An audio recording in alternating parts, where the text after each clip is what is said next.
I think the reason that AI tends to favor performance marketing, when marketers think about how they're going to use it and that they naturally gravitate towards a lot of times the performance marketing use cases, is because AI loves data, right? So AI loves mass amounts of data, loves to crunch that data, come back with suggestions, come back with recommendations to help apply that data more strategically to your marketing and your advertising.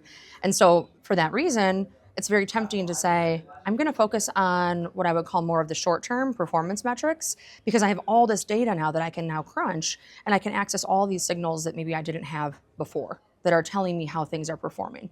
But the risk that that poses for brand building when we're, as marketers, focused on performance and building the brand is that brand building is the long game. It's about playing the long game.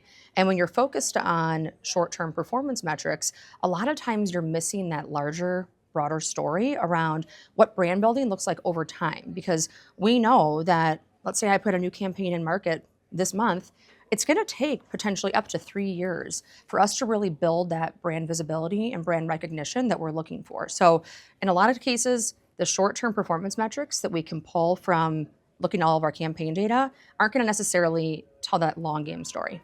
So can AI actually make brand marketing more effective, or is its greatest value still in optimization and efficiency?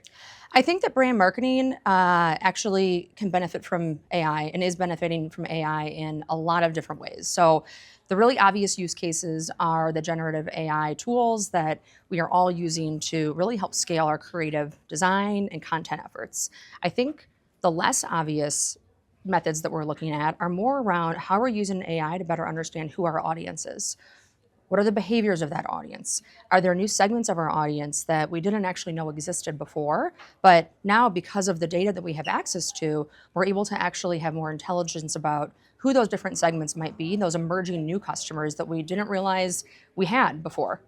So I think that is one of the biggest opportunities, is really using AI to better understand who our audiences are and reading the signals that are coming from those audiences to help us better target and make sure that we're messaging really to the right people. Katie, let's turn to the content creation side of AI more specifically. As it becomes more easier and cheaper to create content with AI, what becomes the new source of competitive advantage for brands then when that's democratized? Sure. I think it's authenticity.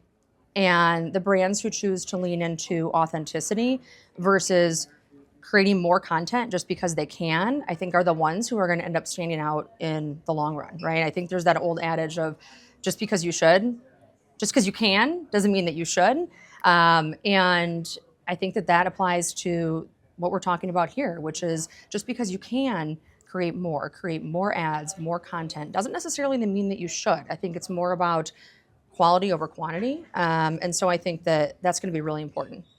Katie, how should CMOs think about measuring brand impact in a world increasingly driven by AI-powered attribution and performance metrics?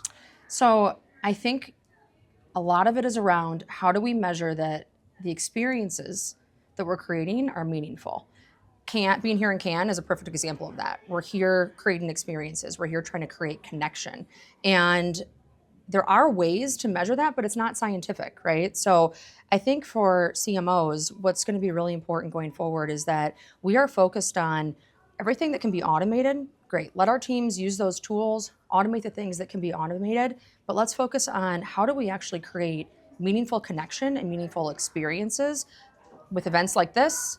We do a lot of events at our company. We do a lot of customer events, really looking to bring people together so that they can learn from one another. And I think that the brands who are going to focus on that, on connection, on creating meaningful experiences, I think that are going to be the ones who stand out from the rest of the pack.